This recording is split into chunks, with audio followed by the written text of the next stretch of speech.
کیا oral sex کرنا جائز ہے یا ناجائز؟ اس میں علماء کا اختلاف ہے، آپ کا اس بارے میں کیا خیال ہے؟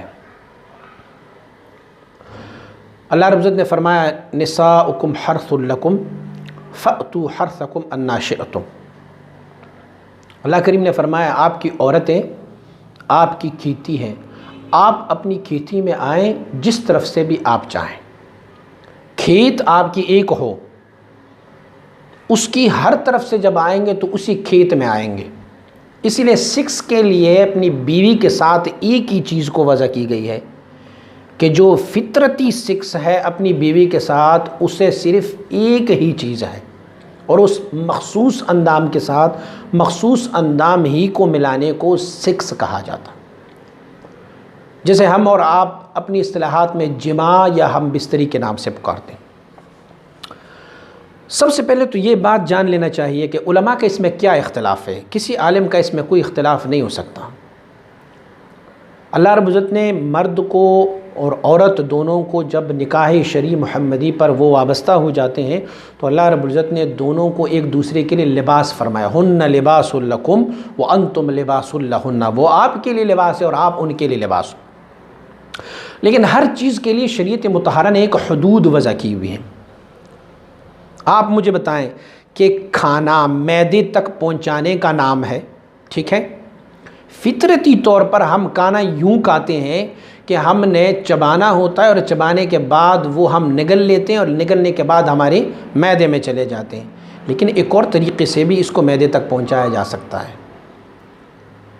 کسی نچلے والے طریقے سے بھی اس کو معدے تک پہنچایا جا سکتا ہے۔ تو نچلے والے طریقے سے معدے تک پہنچانے کا کام ہم کیوں نہیں کرتے؟ اس لیے کہ وہ غیر فطری ہے۔ تو اسی لیے عورتوں کے پاس جانے کی بھی رب کائنات نے ہمیں فرمایا کہ یہ کھیتیاں ہیں آپ کے لیے، لیکن کھیت ایک ہی ہونا چاہیے، بھلے آپ ان کی پوزیشن کو تبدیل کرتے جائیں۔ آپ مشرق سے آ جائیں، آپ مغرب سے آئیں، شمال سے آئیں، جنوب سے آئیں، لیکن کھیت وہ ایک ہی ہونی چاہیے، اور کوئی کھیت نہیں ہونی چاہیے۔ دوسری بات یہ ہے کہ ہم جو بھی اعمال کرتے ہیں، اب ایون نکاح ہے، اب ہم نکاح میں کیوں کہتے ہیں کہ نکاح میں 2 گواہ ہے، نکاح میں مہر ہے، نکاح میں یہ فلاں چیز ہوگی، یہ فلاں چیز، کیونکہ ہمیں یہ حضور محمد مصطفیٰ صلی اللہ علیہ وسلم نے فرمایا ہوا ہے۔ تو آئیے حضور کے عمل کو دیکھتے ہیں۔ کیا حضور نے اورل سیکس کیا ہے؟ نہیں کیا ہوگا تو ہمیں بھی ضرورت نہیں ہے اورل سیکس کرنے کی۔ ایون کہ سیدہ طیبہ طاہرہ عائشہ رضی اللہ تعالیٰ کا تو یہ قول ہے، کیا فرماتی ہے کہ میں نے کبھی اپنی زندگی میں حضور کی شرمگاہ کو دیکھا ہی نہیں۔ اور ایک روایت موجود ہے کہ سیدنا عثمان رضی اللہ تعالیٰ کے بارگاہ میں کہ حضرت عثمان رضی اللہ تعالیٰ نے کبھی زندگی میں اپنی شرمگاہ کو نہیں دیکھی۔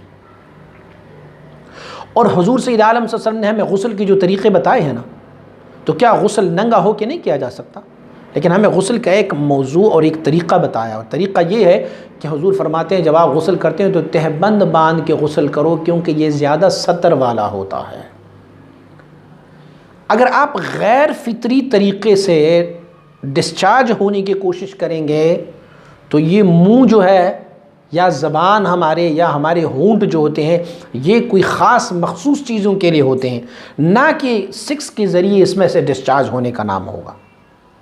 تو شریعت مطہرہ ایسے کسی چیز کی اجازت نہیں دیتی۔ ہاں، ٹچ کر سکتے ہیں میاں بیوی ایک دوسرے کو، ان کے اندام مخصوصہ کو بھی ٹچ کر سکتے ہیں، لیکن جہاں تک اورل سیکس ہے، اگر ہم اورل سیکس کی ہی اجازت دیں گے تو پھر اینل سیکس بھی کرنا ہوگا، کیونکہ ہم کہیں گے کہ یہ بھی ایک عمل ہے، یہ بھی سیکس کے زمرے میں ہے، لیکن اینل سیکس سے رب کائنات نے منع فرمایا ہوا ہے۔